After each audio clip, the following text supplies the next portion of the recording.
Alright, what is up everyone? Welcome back to the channel. My name is Chris and today I am back with another video here. So today we are game 1 of 88 on the 22-23 season. This is the first game review of the 2022-23 season. Flyers win. They win a 2-1 game against the Boston Bruins in the first preseason game of the year, first of 6. And, played alright. I mean, a lot of it was rust and there were times where the Flyers looked good. There were times where the Flyers were going to hand in their own zone. But overall, they get a late goal from Jackson Cates. Power play was pretty effective with the power play goal. PK went 6 for 6. So overall, the Flyers had a pretty solid night special teams-wise. And Felix Sandstrom played well, all that stuff. So we'll talk about that, and we'll talk about some more, a couple other things as well. But if you are new to the channel and you're new to me kind of doing this stuff, I'm Chris. I do Flyers videos and the game reviews that I do after every game. So this is right now, this is my 4th season doing this, like full time. I've done this for a while, but yeah, really excited to get going. And I did have a chance to cover this game tonight and kind of, be around the behind the scenes kind of stuff of all the media things. But again, for this game, we knew the lineup this morning for morning skate. So you have Antoine Roussel with Frost and Allison, Owe Lexell with Jackson Cates and Tippett, Noah Cates with Legzinski and Forster, Max Woman with Anisimov and Hayden Hodgson. Defense was York and Addard. Belpedio, I'm going to butcher that all training camp, with Connaughton and Zamula with Sealer, and then Sandstrom played the first half of this game, was really good. I'll talk about that. And Tony Grosnick came in as well at around the 9:50 mark of the second period. So first period, overall, I thought the Flyers had an okay first. They bent, but they didn't break. It was more of the Bruins had 4 power plays, had a 44-second 5-on-3. The Flyers took a lot of penalties. They were kind of stuck in their own zone for a little bit. There was one particular shift where the play kind of tilted in favor of Boston when the fourth line for the Flyers was kind of stuck in their own zone. Anisimov ended up blocking a shot, and then he ended up taking a penalty, and that kind of threw them out of rhythm a little bit. But overall, Felix Sandstrom kept them in this game. He had some really good saves early on in the first Bruins power play chance. The Flyers had a good pace. They were physical. They were, finishing their checks. They just weren't really generating much offensive time or really zone time, if I'm being honest with you. Overall, it kind of felt like the Flyers were kind of scrambling a little bit to kind of get into the game, and obviously the penalties don't help that either. But one guy who looked really good tonight in this game and was probably the best forward overall 5-on-5 was Morgan Frost, and on the penalty kill was when I kind of noticed him most, even though that was when obviously I just mentioned 5-on-5, but Frost was really good in this game. I asked him, I was able to ask Frost earlier today, kind of what he felt about his shot, and said he didn't really feel like he was reluctant to shoot, and there were times tonight where he passed up a couple shots, but they probably weren't many quality shots, and that's kind of a good thing, and it's also more of, him still being able to make plays too. And, on the flip side of that, there were times where he was shooting the puck, so it's always good to kind of see that. And again, he seemed like he's gotten better, and then defensively he was great. There was a couple really nice plays. He batted the puck out of the air on one of the Bruins zone entries. He had a nice stick check at the blue line, so he made a couple good defensive plays in that area, and he was very involved defensively in this game. Had a couple good takeaways, good breakouts, things like that. And overall, I thought his two-way game was really good tonight. Bruins would get a power play a little bit later on that 5-on-3 after the Anisimov hook, and this is where the 5-on-3 came in, and the Bruins ended up scoring with the whistle blew. So Sandstrom had a couple plays in the first where he didn't feel like he had the puck. That's probably more of a rust thing than anything, but that was called off no goal. Then the Flyers would get a power play for 1:55. Not much went on that power play for the Flyers. They had one chance. That was a look at the net from York that almost went in. Antoine Roussel ended up getting laid out right at the Bruins blue line. Wade Allison stepped in and had a nice fight. It wasn't much of anything of like a fight or a scrum or anything like that, but still a good fight nevertheless. And again, it was more of sticking up for your teammate. And That was one thing Allison did. So again, okay first period, not much going on in the Flyers' kind of favor of things. They had a handful of chances. I think Anisimov probably had their best chance in front of the net, 5-on-5. But besides that, wasn't really much going on in the first period. But Sandstrom was fantastic. Shots were 16-7 in favor of the Bruins. Still getting the early season game review rust out of the way. The second period, the Flyers had an early 5-on-3 for a minute 34 right off, and they get the goal, 1-0 goal. Noah Cates scores, beautiful play.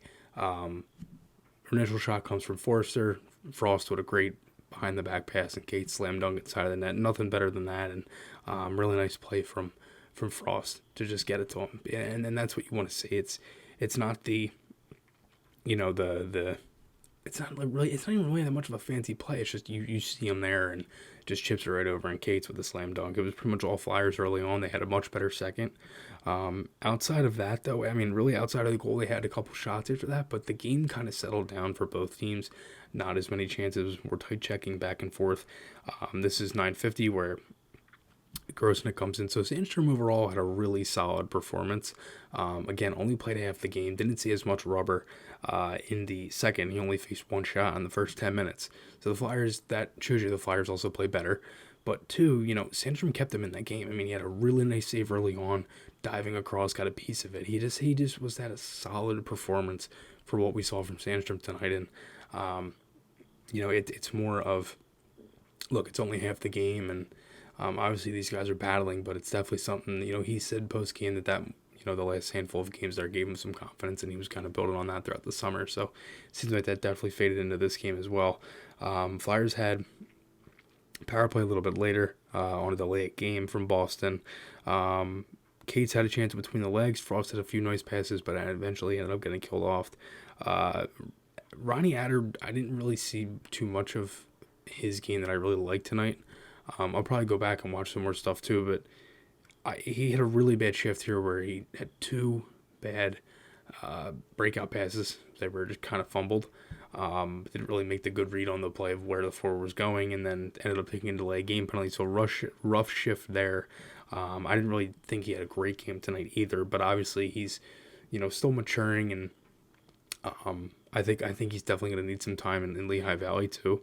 But again, a lot of that stuff can kind of change too as the season goes on. And if you remember, when he came up to the NHL, he was a little over his head a little bit and then settled in. So we'll see how that kind of translates too. End of the second, much better period for the Flyers. Shots were 11-5.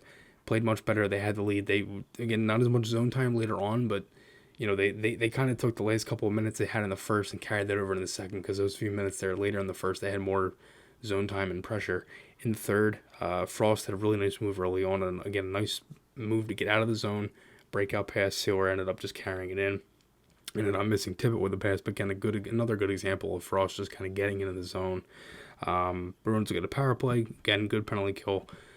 Really nothing crazy from the penalty kill. They were just solid. It was a little shaky early on, but as the game went on, and you don't want to take 6 penalties, obviously. And some guys kind of get thrown out of the, I guess you could say, out of the mojo a little bit, because they're not really in the game, because some guys don't play special teams. And Inland Perrier said that about Hayden Hodgson. Oelexel had a turnover on the wall, which led to a chance in front, and Frost ended up had a nice diving play to kind of pretty much save a goal. I don't know if the Bruins would have scored, but they had a pretty solid chance. Lixell had another chance in tight, almost scored. He tried to go kind of outside and then flick it high blocker. And then the Bruins actually had a breakaway that rolled wide on the backhand, and then they would score a little bit later off 2 chances from the Flyers, one from Tippett and then another from Forster, just shots off the rush. And the Bruins would score off of a kind of a weird goal. It didn't look like Grosnick saw it. It kind of just fired from the slot, and it looked like he reacted late or picked it up late. So 1-1, Flyers got a power play right after that. Allison drawed a penalty. They had a pretty good zone entry. Frost had a play where he tried for Tippett, but it ended up getting broken up and fanned on in the bumper. I don't really like Tippett in the bumper, if I'm being honest with you. I know Forster's in that spot, but I would rather that be Tippett and have Forster in the bumper. It's not like Forster hasn't played that before. He played it in the World Juniors. He was in the bumper. And I guess you can make the case for Tippett too, but I would rather have Tippett on that side, because it didn't really seem like they had many looks for Forster tonight, but maybe I was wrong. After that, the Flyers, they had a couple good shifts, and then they get the goal. Jackson Cates will get the game winner off of Zamola point shot. He ended up tipping that one home. Beautiful backhand deflection. I didn't even know it went in until obviously the crowd started cheering and everything. I didn't see it go in. I think the new nets at Wells Fargo Center, they got a real when the puck goes in, you see the bounce back. So I didn't really see it, but again, really nice play there from Jackson Cates, and he's had some solid moments. Throughout the rookie games and things like that too. So he gets a goal there, and that would be the game winner. Then after that, the Flyers had a really nice shift where they kept the play deep in the Bruins zone. Frost had to play late to ice it with the empty netter, but ended up missing and then blocked a shot later to kind of make up for it. So overall, again, a pretty solid performance from Frost. I thought Sandstrom was pretty good. As for Cam York and Zamola, I thought they were pretty solid as well. But again, I think the two big things from this game was Frost's two-way game. And something that's kind of you can pick up on, and also Felix Sandstrom, because we'll see how that plays out. But a really nice showing from Sandstrom tonight. So let me know what you guys think below. What were your thoughts on this game? Remember, you can get those calls in for next week. Call 267-939-1216 and leave a message.